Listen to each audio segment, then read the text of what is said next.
வாழ்க்கையில் எந்த ஒரு விஷயமும் காரணம் இல்லாமல் நடக்காது. இந்த வீடியோ உங்கள் கண்களுக்கு முன்னாடி வந்திருப்பதும் ஒரு சின்ன அறிகுறி தான். நீங்கள் சமீப காலமாக யோசிச்சுட்டு இருக்கும் விஷயங்கள், அதுக்கான பதில் தேற்ற அந்த மனசு, இது எல்லாம் வீணா போகலை. என்ன நடக்க போகுது, நான் சரியான பாதையில் தானா இருக்கேன்னு உங்களுக்குள்ள எழும் கேள்விகள், அதுக்கான விளக்கம் இங்கே ஆரம்பம் ஆகுது. வாழ்க்கை கொஞ்சம் மெதுவாக போகிற மாதிரி தோணலாம், ஆனால் அது நின்று போகலை. அது உங்களை சரியான நேரத்துக்கும் சரியான இடத்துக்கும் கொண்டு போய்கிட்டே இருக்கு. இந்த நேரத்தில் ஒரு சின்ன விஷயம் செய்யணும். தினமும் காலையில் உங்கள் குலதெய்வத்துக்கு ஒரு விளக்கேத்துங்க. அந்த ஒளி உங்கள் வாழ்க்கையில் இருந்த குழப்பத்தையும் இருளையும் அகற்றும். நம்பிக்கையோடு அந்த ஒரு அடியை எடுத்து வைங்க. பரமசிவனின் கருணை உங்களை பாதுகாக்குது. முருகப்பெருமானின் அருள் உங்களுக்கு துணை நிற்குது. இனி நீங்கள் எடுக்கும் ஒவ்வொரு முடிவும் உங்களை வெளிச்சம் இருக்கும் பாதைக்கு தான் கூட்டிச் செல்லும். அதனால் பயப்படாதீங்க, அமைதியாக இருங்க. நம்பிக்கையை மட்டும் விற்றாதீங்க. நேரம் உங்க பக்கம் திரும்புற நேரம் இதுதான். ஓம் நம சிவாய, ஓம் முருகா போற்றின்னு கமெண்ட் பாக்ஸ்ல பதிவிடுங்க. இப்போ உங்க ராசிக்கான பலனை பார்க்கலாம் வாங்க, வீடியோக்குள்ள போலாம். அன்பான ரிஷபராசி நேயர்களுக்கு மனமார்ந்த வணக்கங்கள். மனித வாழ்க்கை என்பது பலவிதமான ஏற்ற இறக்கங்களையும் நாம் கொஞ்சமும் எதிர்பாராத பல ஆச்சரியமான திருப்பு முனைகளையும் கொண்ட ஒரு மிக நீண்ட பயணமாகும். இந்த உலக வாழ்க்கை பயணத்தில் நாம் எந்த பாதையை தேர்ந்தெடுக்கிறோம், எங்கு செல்கிறோம், யாரை சந்திக்கிறோம் என்பது நமது எதிர்காலத்தை தீர்மானிக்கும் மிக முக்கிய அம்சங்களாக அமைகின்றன. இனி வரக்கூடிய நாட்களில் உங்களின் உயிரே போவதாக இருந்தாலும் சரி, நீங்கள் தவறி போய்க்கூட இந்த 3 குறிப்பிட்ட இடங்களுக்கு மட்டும் எக்காரணம் கொண்டும் பயணம் செய்ய வேண்டாம். உங்களுக்கான காலம் நேரம் தற்பொழுது சற்று சவாலானதாக, மிகவும் கடினமானதாக சென்று கொண்டிருக்கிறது என்பதை நீங்கள் முதலில் முழுமையாக உணர்ந்து கொள்ள வேண்டும். இந்த சூழல்களில் நீங்கள் இந்த இடங்களுக்கு சென்றால் நீங்கள் கொஞ்சமும் எதிர்பாராத பல புதிய சிக்கல்களையும் உங்களால் தீர்க்க முடியாத பெரும் துன்பங்களையும் நீங்களும் உங்கள் அன்பான குடும்பத்தாரும் சந்திக்க வேண்டிய ஒரு மிக மோசமான நிலை உருவாகும். இனி வரக்கூடிய நாட்கள் கோடை காலத்தின் உச்சகட்டமாக இருப்பதால் வெயிலின் தாக்கம் மிக கடுமையாக இருக்கும். இயற்கையிலேயே ரிஷபம் ஒரு நில ராசி என்பதாலும் தற்பொழுது நவ கிரகங்களின் சஞ்சாரமும் சற்று உக்கிரமாக இருப்பதாலும் நீங்கள் மிகவும் கவனமாக செயல்பட வேண்டியது அவசியமாகும். நீங்கள் இந்த இடங்களுக்கு சென்றால் உங்களின் நிம்மதியும் சந்தோஷமும் நிரந்தரமாக பறிப்போகும் என்பது உறுதி. எனவே நீங்கள் எந்தெந்த இடங்களுக்கு செல்லக்கூடாது, அங்கு சென்றால் என்ன நடக்கும் என்பதை பற்றி மிக விரிவாகவும் தெளிவாகவும் இந்த காணொளியில் நான் சொல்ல போகிறேன். இதை நீங்கள் தனிமையில் அமர்ந்து முழுமையாக எந்த ஒரு கவனச்சிதறலும் இல்லாமலும் பொறுமையாக கேட்க வேண்டியது மிக மிக முக்கியம். உங்களின் முந்தைய ஜென்ம புண்ணிய பலனாலும் இறைவனின் அளவற்ற அருளாலும் தான் உங்கள் எச்சரிக்கைக்காகவே இந்த பதிவு உங்களின் கண்களில் படும்படி வந்திருக்கிறது. அதை வருமாறு இறைவன் செய்திருக்கிறார். இதனை ஏதோ சாதாரணமாக எண்ணி கடந்து சென்று விடாதீர்கள். ஒரு நொடியில் நம் வாழ்க்கை தலைகீழாக மாறலாம். எனவே வரக்கூடிய ஆபத்துகளை முன்கூட்டியே தவிர்த்து உங்களை தற்காத்து கொள்ள இந்த பதிவை முழுமையாக கேளுங்கள். அதற்கு முன்பாக எங்களை ஆதரிக்கும் விதமாக கருத்துக்களில் ஓம் நமச்சிவாய என்று முழு பக்தியோடு பதிவிடுங்கள். உங்கள் ஒருவரின் இந்த ஆதரவு இது போன்ற பல ரிஷபராசி அன்பர்களுக்கு இந்த நற்செய்தி சென்றடைய ஒரு பெரிய உதவியாக இருக்கும். இதன் மூலம் அந்த எம்பெருமான் உங்களுக்கும் உங்கள் குடும்பத்திற்கும் ஒரு பெரிய அரணாக இருந்து உங்களை அனைத்து ஆபத்துகளில் இருந்தும் காப்பார். ராசி மண்டலத்தின் 2வது ராசியாக அழகும் கலை நயமும் பொருந்தி விளங்குவது உங்களின் ரிஷபராசியாகும்.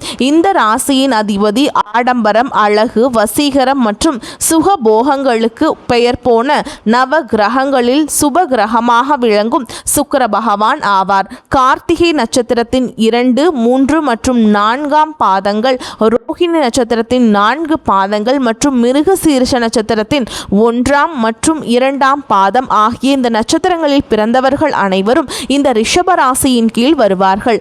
ரிஷபராசிக்காரர்களை பொறுத்தவரை அவர்கள் மிகவும் மிகவும் பொறுமையானவர்கள். ரிஷப ராசியின் சின்னம் காளை மாடு ஆகும். ஒரு காளை மாடு எப்படி எந்த ஒரு கடினமான சூழலும் மிகவும் பொறுமையாகவும் அதே நேரம் சலிக்காமல் கடுமையாக உழைக்கும் தன்மை கொண்டதோ, அதேபோல் நீங்களும் எதற்கும் சலிக்காமல் உழைக்கக்கூடிய மாபெரும் ஆற்றல் கொண்டவர்கள். நீங்கள் மிகவும் அன்பானவர்கள், மற்றவர்களுக்கு உதவி செய்யும் குணம் கொண்டவர்கள்.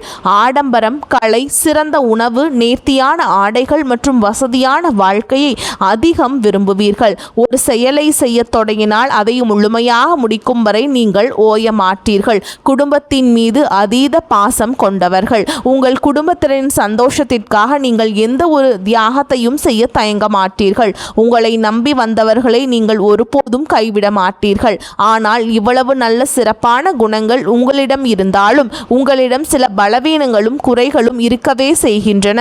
உங்கள் பொறுமைக்கும் ஒரு எல்லை உண்டு. நீங்கள் கோபப்பட்டால் அந்த கோபத்தை கட்டுப்படுத்துவது ரொம்பவும் கடினம். நீங்கள் மிகவும் பிடிவாத குணம் கொண்டவர்கள். நீங்கள் எடுத்த முடிவை மற்றவர்களுக்காக அவ்வளவு எளிதாக மாற்றிக்கொள்ள மாட்டீர்கள்.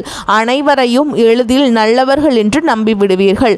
உங்களின் இந்த மென்மையான குணத்தையும் இரக்க சுபாவத்தையும் பயன்படுத்தி பலர் உங்களை ஏமாற்றி தங்கள் காரியத்தை சாதித்துக் கொள்வார்கள்.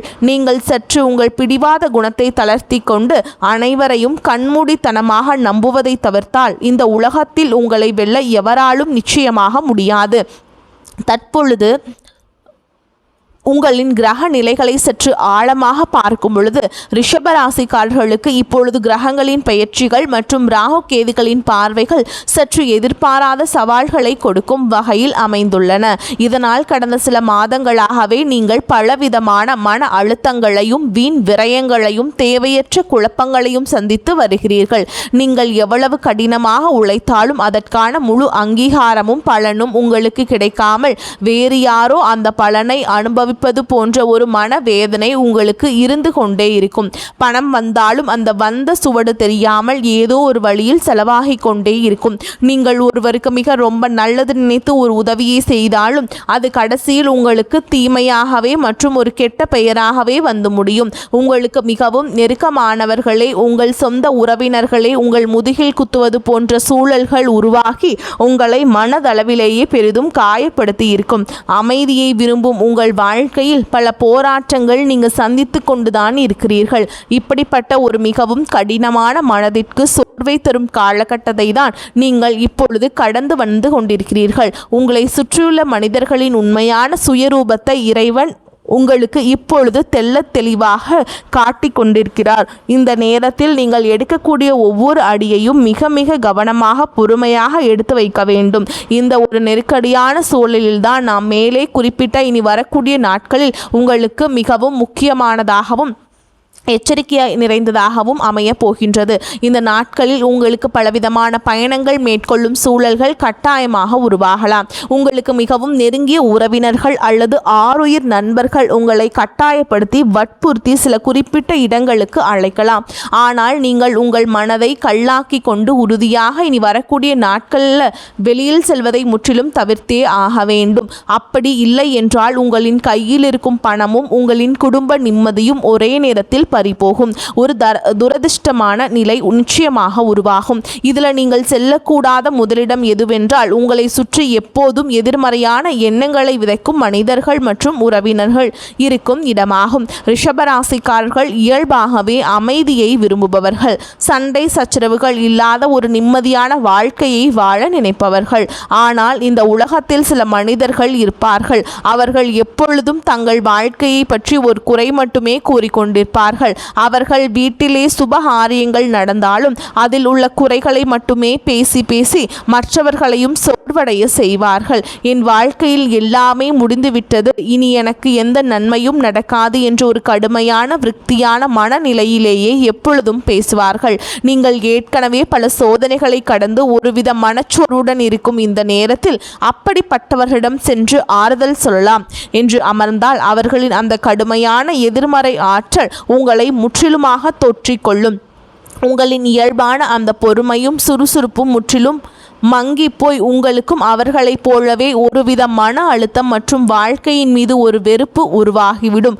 அதன் பிறகு உங்கள் சொந்த வேலைகளில் உங்களால் முழுமையாக கவனம் செலுத்த முடியாமல் போய் பெரிய நஷ்டங்களை சந்திக்க நேரிடும். எனவே இனி வரக்கூடிய நாட்களில் இப்படிப்பட்ட மனிதர்களிடமிருந்து எந்த தயவு தாட்சணையும் இல்லாமல் முற்றிலும் விலகியிருங்கள். அவர்களை நீங்கள் தொலைபேசியில் கூட தொடர்பு கொண்டு பேச வேண்டாம். இதுவே நீங்கள் உங்கள் நலன் கருதி செல்லக்கூடாத முதலிடமாகும். நீங்கள் செல்லக்கூடாத இரண்டாவது இடம் மிகவும் ஆபத்தானது மற்றும் உங்கள் உயிருக்கு அச்சுறுத்தலை தரக்கூடியது. நாம் ஏற்கனவே கூறியது போல ரிஷபம் ஒரு நில ராசியாகும். இனி வரக்கூடிய நாட்களில் வெயிலின் தாக்கம் அக்னி நட்சத்திரமாக சுட்டெரிக்கும் என்பதால் உங்கள் நண்பர்களோ குடும்பத்தினரோ உங்களை அடர்ந்த காட்டு பகுதியில் அல்லது மிகவும் ஆழமான பள்ளத்தாக்குகள் உள்ள இடங்களுக்கு சுற்றுலா செல்ல மிகவும் வற்புறுத்துவார்கள். இந்த கடுமையான கோடை விடுமுறைக்காக ஆள் நடமாட்டம் இல்லாத இருண்ட பகுதிகள், கரடு முரடான மலை பாதைகள் அல்லது வினோதமான இடங்களுக்கு நாம் பயணம் செல்லலாம் என்று அன்பாக அழைப்பார்கள்.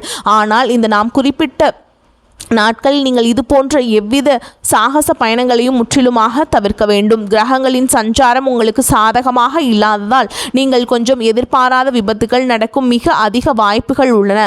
ஆள் அரவமற்ற இருண்ட நெடுஞ்சாலைகளில் வாகன பழுதுகள் ஏற்பட்டு நடுத்தெருவில் குடும்பத்தோடு நிற்க வேண்டிய ஒரு தர்ம சங்கடமான மற்றும் ஆபத்தான சூழல் உருவாகலாம். பழக்கமில்லாத உணவு மற்றும் தண்ணீரால் உங்களுக்கு பெரிய அளவிலான உடல்நல பாதிப்புகள் ஏற்பட்டு மருத்துவ செலவுகள் அதிகரிக்கலாம். உங்களின் உயிருக்கும் உங்களின் உடைமைக்கும் இனி வரக்கூடிய நாட்களில் பெரிய ஆபத்து காத்திருக்கிறது என்பதை நீங்கள் முழுமையாக உணர்ந்து உங்கள் வீட்டிலேயே மிக ரொம்ப பாதுகாப்பாக இருங்கள். வெளியிலேயே சென்று ஆபத்து விலை கொடுத்து தேடிக்கொள்வதை விட உங்கள் அன்பான குடும்பத்தினருடன் வீட்டில் மிக ரொம்ப அமைதியாக நேரத்தை செலவிடுங்கள். நீங்கள் செல்லக்கூடாத மூன்றாவது மற்றும் மிக மிக முக்கியமான இடம் என்னவென்றால் செய்வினை அல்லது மாந்திரிகம் போன்ற கெட்ட தீய செயல்கள் நடைபெறும் இடங்கள் மற்றும் உங்கள் வளர்ச்சியை பார்த்து பொறுக்க முடியாத கடும் பொறாமை கொண்ட நபர்களின் வீடுகளாகும். சுக்கிர பகவானின் ஆதிக்கம் கொண்ட ரிஷபராசிக்காரர்கள் இயல்பாகவே சிறந்த ஆடை அணிகலன்கள் மற்றும் வசதியான வாழ்க்கையை அமைத்து கொள்ளும் திறமை கொண்டவர்கள். நீங்கள் நேர்மையாக இரவு பகலாக உழைத்து இப்படி வசதியாக வாழ்வதை பார்த்து உங்கள் சொந்த உறவினர்களிலேயே மற்றும் உங்கள் நண்பர்கள் வட்டத்திலேயே சிலர் உங்களை பார்த்து உள்ளுக்குள்ளே பெரிய பொறாமை தீயில் எரிந்து கொண்டிருப்பார்கள். அவர்கள் வெளியிலேயே உங்களுக்கு மிகவும் நல்லவர்கள் போல சிரித்து பேசினாலும் அவர்களின் உள்ளமும் முழுவதும் வஞ்சகம் நிறைந்திருக்கும். அவர்கள் எப்படியாவது உங்களின் இந்த வசதியான வாழ்க்கையை அழிக்க வேண்டும், உங்கள் குடும்பத்தின் நிம்மதியை கெடுக்க வேண்டும் என்பதற்காக எவ்வித தீய சக்திகளை கூட நாட தயங்க மாட்டார்கள். அப்படிப்பட்ட எதிர்மறை அதிர்வுகள் அதிகமுள்ள மாந்திரீக இடங்கள் மற்றும் கெட்ட சக்திகள் உலாவும் மயான பூமிகளுக்கு அருகில் நீங்கள் இனி வரக்கூடிய நாட்களில் எக்காரணம் கொண்டு தவறுதலாக கூட செல்லக்கூடாது. அதே போல உங்களை பார்த்து பொறாமைப்படும் அந்த வஞ்சக எண்ணம் கொண்ட உறவினர்களின் வீடுகளுக்கும் நீங்கள் கண்டிப்பாக செல்ல வேண்டாம். அவர்கள் மூலம் உங்களுக்கு பெரும் ஆபத்து உங்களுக்கு வரும். அவர்கள் முகமலர்ந்து கொடுக்கும் எந்த ஒரு உணவு அல்லது பானங்களையும் நீங்கள் அருந்த வேண்டாம். அவர்களின் அந்த கொடிய பொறாமை கலந்த பார்வையே உங்களுக்கு மிகப்பெரிய கண் திருஷ்டியாக மாறி உங்கள் குடும்பத்தில் கணவன் மனைவிக்கிடையே தேவையற்ற பிரிவினையையும் பெரும் சண்டைகளையும் உங்கள் குழந்தைகளுக்கு உடல்நல பாதிப்புகளையும் பெரிய அளவிலான பண விரயத்தையும் கொண்டு வரும். இந்த 3 ஆபத்தான இடங்களை முற்றிலும் தவிர்த்துவிட்டு நீங்கள் எங்கு சென்றாலும் உங்களுக்கு நன்மைகள் பெருகும், உங்கள் வாழ்க்கை சிறக்கும் என்று இப்பொழுது தெளிவாக பார்ப்போம். ரிஷப ராசியின் அதிபதியான சுக்கிர பகவானுக்கு உகந்த கடவுளான ஸ்ரீரங்கம் போன்ற பழமையான பெருமாள் கோவில்கள் அல்லது மகாலட்சுமி தாயார் வீற்றிருக்கும் மிகவும் பழமையான கோவில்களுக்கு செல்வது உங்களுக்கும் பெரும் நன்மைகளையும் பாதுகாப்பையும் கொண்டு வரும். அல்லது உங்கள் வீட்டின் அருகில் இருக்கும் பெண் தெய்வங்களான அம்மன் கோவில்களுக்கு சென்று இறைவியை முழு மனதோடு எந்த சிந்தனையும் இல்லாமல் தரிசனம் செய்யுங்கள். வெள்ளிக்கிழமைகளில் மகாலட்சுமி தாயாருக்கு மல்லிகை பூமாலை சாற்றி நெய் தீபம் ஏற்றி மனமுருகி வழிபாடு செய்யுங்கள். இதனால் உங்களுக்கு ஏற்படும் தடைகள் அனைத்தும் தவிடுபொடியாகி உங்கள் வாழ்வில் மீண்டும் ஒரு புதிய ஒளி வீசும். மேலும் இந்த கடுமையான கோடை காலத்தின் வெயிலே தவித்து வாடும் ஏழை எளிய மக்களுக்கு உங்களால் முடிந்த உதவிகளை செய்யுங்கள். சுக்கிரனுக்கு உகந்த வெள்ளை நிற ஆடைகள் அல்லது இனிப்புகளை தானமாக வழங்குங்கள். உங்கள் ராசியின் சின்னமான பசு மாடுகளுக்கு அகத்திக்கீரை பழங்கள் மற்றும் சுத்தமான தண்ணீரை வையுங்கள். இந்த அற்புதமான தர்ம காரியங்கள் உங்களுக்கு ஒரு மிகப்பெரிய இரும்பு கவசமாக இருந்து உங்களை வரக்கூடிய அனைத்து கொடிய ஆபத்துகளிலிருந்தும் நிச்சயம் பாதுகாக்கும். மகாலட்சுமி தாயாரின் பரிபூரண ஆசீர்வாதமும் இறைவனின் எல்லையற்ற அருளும் உங்கள் குடும்பத்தை என்றென்றும் செழிக்கச் செய்யும். அன்பான ரிஷபராசிக்காரர்களே, நீங்கள் எந்த சூதுவாது அறியாத மிகவும் சுத்தமான அன்பான மனம் கொண்டவர்கள். இந்த இயற்கை உங்களை காக்க வேண்டும் என்பதற்காகவே இந்த ஒரு தெளிவான முன்னெச்சரிக்கையை உங்களுக்கு முன்கூட்டியே வழங்கியிருக்கிறது.